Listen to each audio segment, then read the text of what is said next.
ගොකරැල්ල ප්‍රදේශයේ මහමගදී කාන්තාවකට පොළු මුගුරු වලින් පිරිසක් පහර දෙන සංවේදී වීඩියෝවක් මේ දිනවල සමාජ මාධ්‍ය පුරා සංසරණය වෙනවා.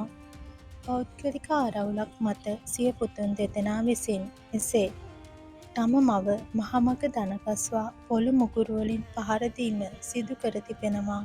පහර කෑමට ලක් වූ කාන්තාවගේ පෙර විවාහයේ දරුවන් දෙදෙනා මෙසේ පහර දී ඇති බවයි වාර්තා වන්නේ.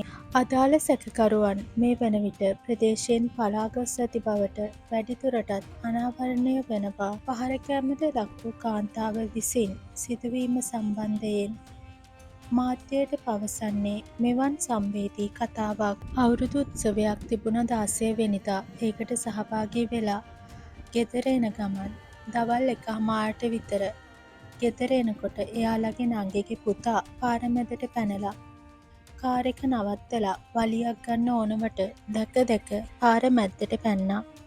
එයා අයින් වුණේ නෑ පාරෙන්.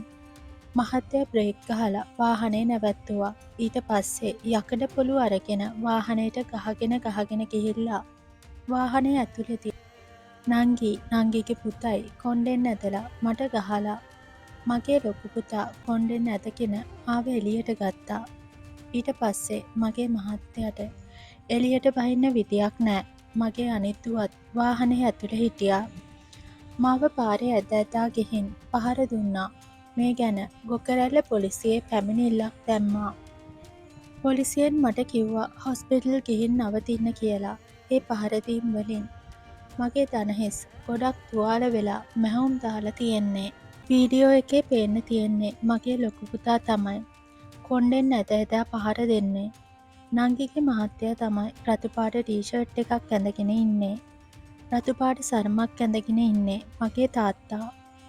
එයා පොල්ලක් අරගෙන එන්නේ මට ගහන්න යනුවෙන් ඇය සංවේදීව සිදු වූ සියල්ල හෙළි කර තිබෙනවා.